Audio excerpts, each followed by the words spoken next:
Emva kweveki ezimbini kwehle isiyeleko sakhwanqiswa ilizwe ngethuba abasetyhini abasibhozo bedlwengulwa sisiqhu samadoda kwintshona randi yephondo laseGauteng. Ekugqibeleni bakhona abatyholwa abayanyaniswa neso siyeleko. Ngamadoda ali-14 ajongene nezityholo ngokuphathelene neso siganeko.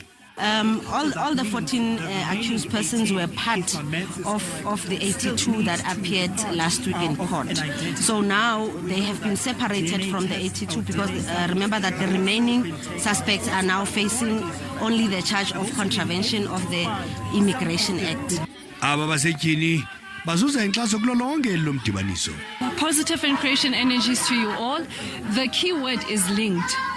As we know how the law works, the court works with evidence.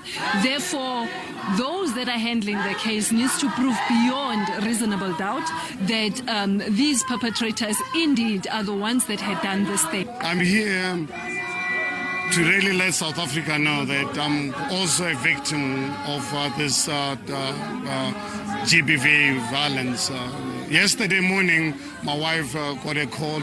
A 77-year-old aunt, someone who played a key role in her life in Ngobi, in a village of Ngobi in the northwest, got raped and killed by 2 men. We have got members of the families that are affected by this kind of an incident. We are here to give them strength. Abakhanelwa baza kubuyela enkundleni ngomhla wama-28 kuSeptemba.